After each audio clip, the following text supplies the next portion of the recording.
Le simple récit de la manière dont Jésus guérit le paralytique du réservoir de Bethesda peut nous aider à comprendre comment il faut croire en lui pour obtenir le pardon des péchés. Considérons cette histoire. Ce pauvre malade était impotent. Il n'avait pas fait usage de ses jambes depuis 38 ans. Cependant, Jésus lui dit, « Lève-toi, prends ton lit et marche. » Jean 5, 1, 9. Le malade aurait pu dire, « Seigneur, si tu veux me guérir, j'obéirai à ta parole. » Mais non. Il crut à la parole de Jésus. Il crut qu'il était guéri. Et aussitôt, il agit en conséquence. Il voulut marcher, et il marcha. Il obéit à l'ordre de Jésus, et Dieu lui donna la force de marcher. Il fut guéri. Vous êtes pécheur, vous ne pouvez faire propitiation pour vos péchés passés, vous ne pouvez changer votre cœur et le sanctifier. Mais Dieu promet de faire tout cela pour vous, par Jésus-Christ.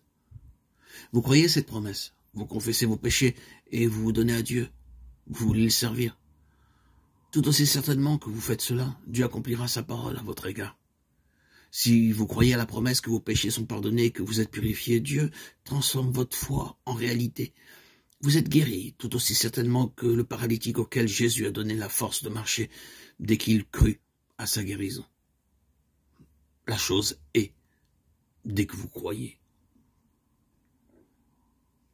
N'attendez pas de sentir que vous êtes guéri, mais dites, je le crois. La chose existe, non parce que je la sens, mais parce que Dieu l'a dit. Jésus nous dit, tout ce que vous demanderez en priant, croyez que vous l'avez reçu, et vous le verrez s'accomplir. Marc 11, 24. Mais une condition est liée à cette promesse. Notre quête doit être conforme à la volonté de Dieu.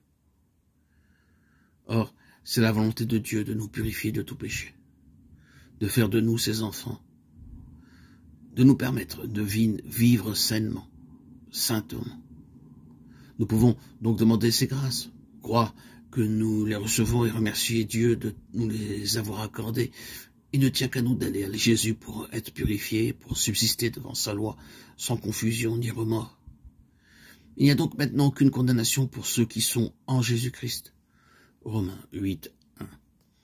Dès cet instant, vous ne vous appartenez plus. Vous avez été racheté à grand prix.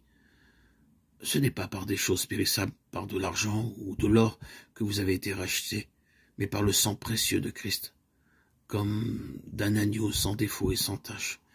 1 Pierre 1, 18, 19. Par ce simple acte de foi en Dieu, le Saint-Esprit vous a engendré à une vie nouvelle. Vous êtes maintenant un membre de la famille divine. Et Dieu vous aime comme il aime son Fils.